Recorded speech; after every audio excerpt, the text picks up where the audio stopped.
வணக்கம் நண்பர்களே. இன்னைக்கு நம்ம இந்த வீடியோவில் ரெண்டு விஷயம் பார்க்க போகிறோங்க. ஒன்று, ஒரு செஸ் ட்ராப்போட மல்டிபிள் கேஸை டீட்டெயிலாக பார்க்க போகிறோம். இது வழக்கமான ஒன்றுங்க. இது இல்லாமல் அடிஷ்னலாக ஒன்று பார்க்க போகிறோம். அது எனக்கு ரொம்ப நாள் ஒரு ஆசைங்க. ஒரு ஒரு யூசர் ஏதோ ஒரு விஷயத்தை தேடி யூடியூப்பில் போகிறாரு. தேடும்போது நம்மளோட வீடியோ அவர் கண்ணில் படுது. ஸோ கிளிக் பண்ணி பார்க்குறவருக்கு அவர் என்ன தேடுறாரோ அதை 100% கொடுக்கணும். இது எல்லாரும் ஃபாலோ பண்ணுறதான் கொடுக்கணும்னு நான் தான் ட்ரை பண்ணிட்டு இருக்கேன். பட் இது இல்லாமல் அடிஷ்னலாக ஆட் ஆன் மாதிரி ஒரு கிஃப்டாக கொடுக்கணும். யார் யாரெல்லாம் நம்ம வீடியோ பார்க்குறாங்களோ அவங்க என்ன தேடிருந்தாங்களோ அதுவும் கொடுக்கணும். அது இல்லாமல் இன்னொரு விஷயம் கொடுக்கணும். அந்த சேம் டைம் இந்த இன்னொரு விஷயம் அவங்க வாழ்க்கைக்கு தேவையான ரொம்ப ரொம்ப முக்கியமான விஷயமா இருக்கணும் அப்படின்னு என்னடா கொடுக்கலாம் யோசிச்சுட்டே இருந்தேன். நீ ஒரு காய்கறி கடைக்கு போறீங்க, காய்கறி வாங்கி முடிச்சதுக்கப்புறம் அந்த காய்கறி கடைக்காரர் என்ன பண்ணுவார், ஃப்ரீயாக கொத்தமல்லி கருவேப்பிலை கொடுப்பாரு. ஸோ அந்த மாதிரி ஏதாவது ஒன்று கொடுக்கணும், ஏதாவது ஒரு கிஃப்ட் மாதிரி தான் கொடுக்கணும். என்ன கொடுக்கலாம் ரொம்ப நாள் யோசிச்சுட்டே இருந்தேன். அந்த யோசனைக்கு ஒரு சின்ன ஐடியானே கிடைச்சிருக்குது. இந்த ஐடியாவை இந்த வீடியோ எண்டில் நான் இம்ப்ளிமெண்ட் பண்ணியிருக்கேன். அது இந்த ட்ராப் வீடியோ முடிஞ்சதுக்கப்புறம் உங்கள் வாழ்க்கைக்கு தேவையான ரொம்ப ரொம்ப ஒரு முக்கியமான விஷயத்த நான் சொல்லியிருக்கேன். அதனால் 2 வீடியோவும் மறக்காமல் பாருங்கள். பார்த்து முடிச்சுட்டு உங்கள் ஃபீட்பேக்கை கமெண்ட் செக்ஷனில் போட மறந்தாங்க. என்ன காரணம்னா உங்கள் ஃபீட்பேக்கை பொறுத்து தான் இந்த ஸ்ட்ராட்டஜி சரியா தப்பா, இந்த மாதிரி வீடியோ போடலாமா வேண்டாமா அப்படின்னு என்னைய கரெக்ட் பண்ணுறதுக்கு ரொம்ப ரொம்ப பயனுள்ளதாக இருக்கும். அதனால் ஃபீட்பேக் கண்டிப்பாக போட்டுருங்க. இப்போ அவங்க வீடியோக்குள்ள போகலாம். இந்த கேமில் நீங்கள் ஒயிட்டுங்க வழக்கம் போல் என்ன பண்ணுறீங்கன்னா, ராஜாவுக்கு முன்னாடி இருக்கிற இந்த சிப்பை 2 ஸ்டெப்புக்கு வைக்கிறீங்க. அவர் என்ன பண்ணுவார், அவரும் அதே போல் சென்டர் ஆஃப் த போர்டை பிடிக்கிறதுக்கு 2 ஸ்டெப்புக்கு இந்த சிப்பாய் வைப்பார். நம்மளோட 2வது மூவ் என்ன பண்ணோம்னா, இந்த சிப்பாய் அட்டாக் பண்ணுறதுக்கு இந்த குதிரை எடுத்து இந்த இடத்துல வைக்கணும். அவர் என்ன பண்ணுவார், வழக்கமாக என்ன பண்ணுவார்னா இந்த குதிரை எடுத்து இந்த இடத்துல வச்சு இதை ப்ரொடெக்ட் பண்ணுவார். இது வழக்கமான இட்டாலியன் ஓப்பனிங். பட் கொஞ்சம் டிஃப்ரெண்ட்டாக அவர் என்ன பண்ணுறாருனா, இந்த குதிரையை வைக்கிறதுக்கு பதில் இவரை காப்பாற்றுறதுக்காண்டி இந்த சிப்பாய் 1 ஸ்டெப் மூவ் பண்ணுறா வச்சுக்கோங்களேன். இப்படி வச்சார் அப்படின்னா உடனே உங்களுக்கு இந்த ட்ராப் ஞாபகத்துக்கு வரணும். ஓகே, இது வரைக்கும் எந்த காயின் நமக்கு லாஸ் ஆகலை. இப்போ நீங்கள் என்ன பண்ணணும்னா, இந்த குதிரையை தியாகம் பண்ணணும், சாக்ரிஃபைஸ் பண்ணி இந்த ட்ராப்பை அவரை வர வைக்கணும். என்ன பண்ணணும்னா, இந்த குதிரையை வச்சு இவர் அட்டாக் பண்ணணும். ஓகே, இப்போ அவர் என்ன பண்ணுவார், கட்டாயம் நம்ம அட்டாக் தான் பண்ணுவார். ஓகே, அவரோட அட்டாக் பண்ணிட்டாருன்னா அவருக்கு கேம் முடிஞ்சுது, நம்ம ட்ராப்பில் விழுந்துட்டாரு. அட்டாக் பண்ணலைன்னா நார்மல் கேம் தான், உங்களுக்கு ஒரு சிப்பாய் கிடச்சிது, நீங்கள் அதுக்கப்புறம் என்ன கேமை கண்டிப்பாக பண்ண ஆரம்பிச்சிடலாம். இப்போ நம்மளோட லாஜிக் படி அவர் ஒருவேளை நம்மளை அட்டாக் பண்ணிட்டாரு, குதிரை ஃப்ரீயாக கிடைக்குன்னு சொல்லிட்டு நம்மளை அட்டாக் பண்ணிட்டாருன்னா அவ்வளோதான். நம்ம அடுத்த மூவ் என்ன பண்ணோம்னா, இந்த ராணி இருக்கு இல்லைங்களா, இந்த ராணியை நேராக இந்த இடத்துல வைங்க, செக். இப்போ ராஜா எங்கே போகலாம், ராஜா தப்பிக்கிறதுக்கு இந்த ஒரே ஒரு வழி தான் இருக்குது. ஒன்று ராஜா இங்கே போகலாம், அப்படி இல்லைன்னா இந்த சிப்பாய் இருக்குன்னா இந்த சிப்பாயை இந்த இடத்துல வச்சு ஸ்டாப் பண்ணலாம். இந்த 2 ஆப்ஷன் தான் இருக்குது. நம்ம இந்த 2 ஆப்ஷன் வச்சு பார்க்க போகிறோம். இப்போ இதை ராஜா இங்கே போகிறத கேஸ் 1 பார்ப்போம். இந்த பிஷப் இந்த சோல்ஜரை வச்சு ஸ்டாப் பண்ணுறத கேஸ் 2 பார்ப்போம். ஓகேவா, இப்போ நம்ம கேஸ் 1 பார்ப்போம். ராஜா ஒரு ஸ்டெப் ஃப்ரண்ட்டில் போகிறாரு. ஓகேவா, நம்ம அடுத்த மூவ் என்ன பண்ணோம்னா, நம்ம ராணியை வச்சு இவரை அட்டாக் பண்ணிட்டு என்ன பண்ணணும், ராஜாக்கு திரும்பவும் செக்கு. இப்போ ராஜா எங்கே போகலாம், ராஜா இங்கே மட்டும்தான் போக முடியும். வேறு ஏதாச்சும் ஸ்டாப் பண்ணோம்னா ஸ்டாப்பே பண்ண முடியாது, ராஜாவை தான் மூவ் பண்ணி ஆகணும். ஸோ ராஜா கண்டிப்பாக அங்கே தான் போவார். நம்மளோட அடுத்த மூவ் என்ன பண்ணோம்னா, இந்த ஒயிட் பிஷப் இருக்கு பார்த்தீங்களா, இவர் நேராக கொண்டு இங்கே வைக்கலாம். வச்சு என்ன திரும்பவும் செக்கு. இப்போ ராஜா எங்கெல்லாம் போகலாம், ராஜா இந்த ஒரு இடத்து தான் போக முடியும், வேறு எதை வச்சு ஸ்டாப்பும் முடியாது, வேறு எதுவும் மூவும் பண்ண முடியாது. அப்போ என்ன பண்ணுவார், வேணா இதை எடுத்து இங்கே வைக்கலாம், ஆனால் வச்சா என்னாவும் திரும்ப அட்டாக் பண்ணிட்டு செக் கொடுப்போம், இதே நிலமை தான் இருக்கும், மாறாது. அப்படிங்கும்போது ராஜாவை மட்டும் தான் அவர் மூவ் பண்ணுவார். ராஜா அங்கே போயிட்டுச்சுங்கன்னா நம்மளோட அடுத்த மூவ் என்ன பண்ணணும்னா, இந்த ராணி எடுத்து இந்த இடத்துல வச்சு திரும்பவும் ராஜா கிடைச்சிக்கணும், செக் கொடுக்கணும். இப்போ ராஜா என்ன பண்ணுவார், ராஜா இந்த ஒரு இடத்தான் போக முடியும், வேற எதை வச்சு ஸ்டாப்பும் பண்ண முடியாது, வேற எதையும் மூவும் பண்ண முடியாது. அப்போ என்ன பண்ணுவார், ராஜா கண்டிப்பாக அதுதான் பண்ணுவார். நம்மளோட அடுத்த மூவ் ரொம்ப ரொம்ப முக்கியமான மூவ். என்ன செய்யணும்னா, இன்னும் இருக்கு பார்த்தீங்களா, இந்த சிப்பாயை 1 ஸ்டெப் தூக்கி வைக்கணும். இப்போ பாருங்க, டிஸ்கவர் செக். ஓகே, இப்போ கண்டிப்பாக ராஜா மூவ் பண்ணி ஆகணும். ஆனால் ராஜா மூவ் பண்ணுறதுக்கு எங்கேயுமே ஸ்பேஸ் இல்லை. அப்போ என்ன பண்ணலாம், வழி இருக்குது. ஒன்று, இவரை கொண்டு இந்த இடத்துல வைக்கலாம். அப்படி வச்சா என்ன பண்ணலாம், நம்ம இந்த பிஷப் வச்சு ராணி அட்டாக் பண்ணிடலாம், நமக்கு ராணி கிடச்சிரும். இல்லை, அது ஒரு ஆப்ஷன், அது பண்ண மாட்டாரு, ஏன்னா நம்ம ராணி போயிடும். அதுபோல் வேறு என்ன பண்ணலாம், இவரை கொண்டு இந்த இடத்துல வைக்கலாம். இது இன்னொரு ஆப்ஷன். ஓகே, மேக்ஸிமம் இதுதான் பண்ணுவாங்க, எது பண்ணாலும் நமக்கு லவன் தான். சப்போஸ் இந்த சிப்பாய் எடுத்து இந்த இடத்துல வைக்கலாம் வச்சுக்கோங்களேன். நம்மளோட அடுத்த மூவ் என்ன செய்யணும்னா, இந்த சிப்பாய் இருக்கு வச்சுன்னா இவரை 2 ஸ்டெப்புக்கு இந்த இடத்துல வைக்கணும்.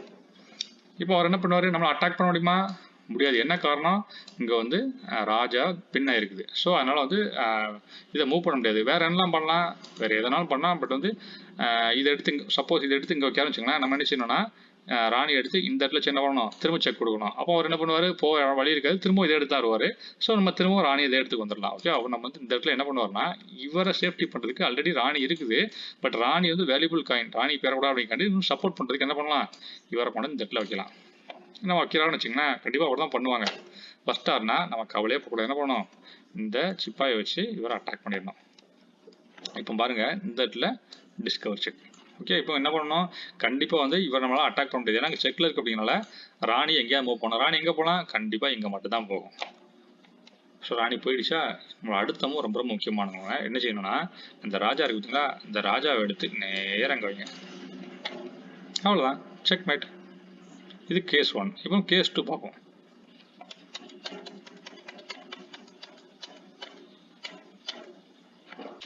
இது கேஸ் 2ங்க. அதே போல் ராஜா செக் வச்சதுக்கப்புறம் ராஜா வந்து இங்கே போகிறத நம்ம ஆல்ரெடி பார்த்துட்டோம். இப்போ வந்து இந்த சிப்பை எடுத்து ஒரு ஸ்டெப் இங்கே வைக்கிறார் அப்படின்னா நம்ம என்ன செய்யணும், வழக்கம் போல் இவரை கொண்டு போய் நேராக அட்டாக் பண்ணி திரும்ப என்ன பண்ணணும், ராஜாவுக்கு செக் கொடுக்கணும். இப்போ ராஜா என்ன பண்ணலாம், ஒன்று ராஜா வந்து இவர் இங்கே போகலாம், அப்படி இல்லைன்னா ராணியை கொண்டு வந்து இங்கே வைக்கலாம், இல்லை இவர் இங்கே வைக்கலாம், இல்லை குதிரையை கொண்டு வந்து வைக்கலாம். மல்டிபிள் கேஸ் இருக்குது, எதனாலும் வைக்கலாம். ராஜா தப்பிக்க நிறைய வாய்ப்பு இருக்குது. ஸோ இந்த நாளில் ஏதோ ஒன்று பண்ணுறாரு. எக்ஸாம்பிள் இந்த குதிரையை கொண்டு வந்து வச்சு ஸ்டாப் பண்ணுறான்னு வச்சுக்கோங்களேன். நம்மளோட அடுத்த மூவ் என்ன பண்ணால் நேராக இங்கே ஃப்ரீயாக கிடைக்க ரூக்கை அட்டாக் பண்ணிடலாம். இப்போ இந்த ஸ்டேஜில் பாருங்க, இப்போ அவரோட நம்ம வந்து 4 பாயிண்ட் ஜாஸ்தியாக இருக்கும். நமக்கு வந்து ஒரு குதிரை மட்டும் தான் போயிருக்கும், அவருக்கு வந்து ஒரு ரூக்கும் போயிருக்கும், எக்ஸ்ட்ராவாக 2 சிப்பாயும் போயிருக்கும். அதுக்கடுத்து என்ன பண்ணாலும் நம்ம என்ன பண்ணலாம், 1 by 1 நம்ம வந்து அட்டாக் பண்ணிட்டே இருக்கலாம். ஸோ பாயிண்ட்ஸோட நம்ம லீடிங்கில் இருப்போம். இது வந்து கேஸ் 2ங்க.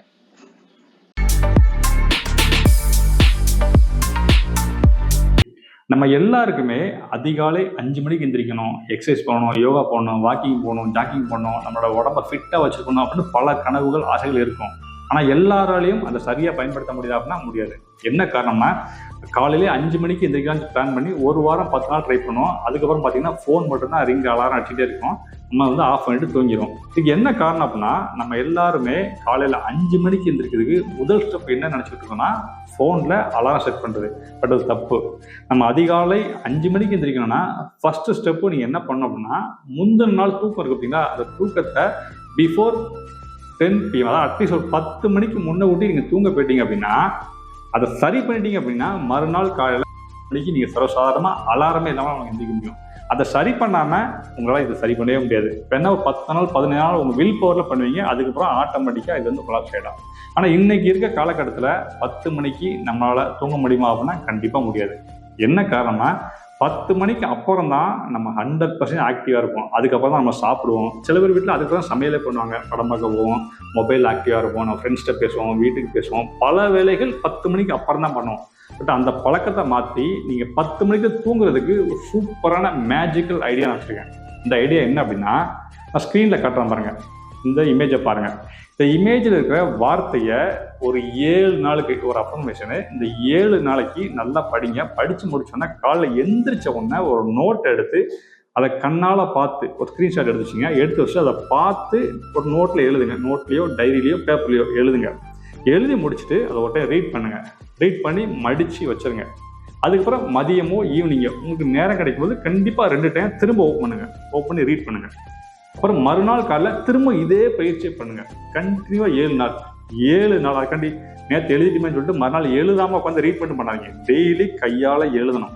எழுதுனீங்கன்னா 8வது நாள் மிகப்பெரிய மேஜிக் நடக்கும். என்ன பண்ணால், நீங்கள் நைட்டு 10 மணிக்கு முன்ன ஊட்டி எல்லா வேலையும் முடிச்சுட்டு தூங்க வருவீங்க. பட் இந்த சிஸ்டம் யாருக்கு ஒர்க் ஆகாதுன்னா, நைட் ஷிஃப்ட் பார்க்குறவங்க, செகண்ட் ஷிஃப்ட் போயிட்டு 12 மணி 1 மணிக்கு வரவங்களுக்கு ஒர்க் அவுட் ஆகாது. நார்மலாக ஜென்ரல் ஷிஃப்ட் போகிறவங்க, படிக்கிற ஸ்டூடெண்ட்டு, ஹவுஸ் ஒய்ஃப், இவங்க எல்லாருக்குமே 80-90% இல்லை 100% நடக்கும். நீங்கள் வேணால் ஒரு வாரம் ட்ரை பண்ணுங்கள். சில பேருக்கு நடக்க ஒரு வாரம் ஆகும், சில பேருக்கு 2 நாள் 3 நாளே இந்த மேஜிக் நடக்கும். நீங்கள் 10 மணிக்கு தூங்கிட்டீங்கனாலே உங்கள் வாழ்க்கையில் மிகப்பெரிய வெற்றி. பல நோய்கள் உங்களுக்கு வராது. மறுநாள் காலையில் 5 மணிக்கு எந்திரிச்சிருங்க, உங்கள் வாழ்க்கையில் அடிஷ்னல் 2 to 3 hours கிடைக்கும். அதை உங்கள் விருப்பம் போல் நீங்கள் பயன்படுத்திக்கலாம். இது வந்து ஏதோ சும்மா ஒரு மேம்போக்கான பேச்சு கிடையாது. இது வந்து நம்ம மூளையில் இருக்க RASமாங்க, ரெக்டிகுலர் ஆக்டிவிட்டி சிஸ்டத்தை ஆக்டிவேட் பண்ணக்கூடிய ஒரு சிறந்த பயிற்சி. நீங்கள் ட்ரை பண்ணி பாருங்கள். உங்கள் வாழ்க்கையில் நடந்ததுன்னா இதே போல் இன்னும் நிறையா பயிற்சி இருக்குது. நான் ஒன்று வேணா சொல்லி தரேன். தேங்க்யூ. இவ்வளோ நேரம் இந்த வீடியோ பொறுமையாக பார்த்ததுக்கு ரொம்ப ரொம்ப நன்றிங்க. நம்ம சேனலில் செஸ் வீடியோ மட்டும் கிடையாதுங்க, இந்த மாதிரி டிஃப்ரெண்ட் டைப் ஆஃப் கியூபை எப்படி ஈஸியாக சால்வ் பண்ணலாம் அப்படிங்கிற வீடியோ நிறைய போட்டிருக்கோம். உங்களுக்கு தேவையான பார்த்துங்க. அது மட்டும் இல்லை, சுடுகு எப்படி சால்வ் பண்ணணும் அந்த வீடியோவும் போட்டிருக்கோம். அதாவது பசங்களோட ஐக்யூ பவரை இம்ப்ரூவ் பண்ணுறதுக்கு என்னென்ன தேவையோ எல்லாமே நம்ம சேனல் நிறைய இருக்குது. உங்களுக்கு தேவையான கிளிக் பண்ணி பார்த்துங்க. அது மட்டும் இல்லைங்க, இந்த மாதிரி கியூப்லாம் ரேட்டு கம்மியாக எங்கே கிடைக்குன்னு பார்த்து ஃப்ளிப்கார்ட்டோட லிங்க்கை நம்ம வீடியோவில் பாட்டத்தில் வந்து ஷேர் பண்ணியிருக்கேன். தேவையான கிளிக் பண்ணி பார்த்துங்க. ஃப்ளிப்கார்ட் லிங்க் தான், பயம் இல்லை, கிளிக் பண்ணுங்கள். ரேட்டு கம்மின்னு ஃபீல் பண்ணால் வாங்க. தேங்க்யூ.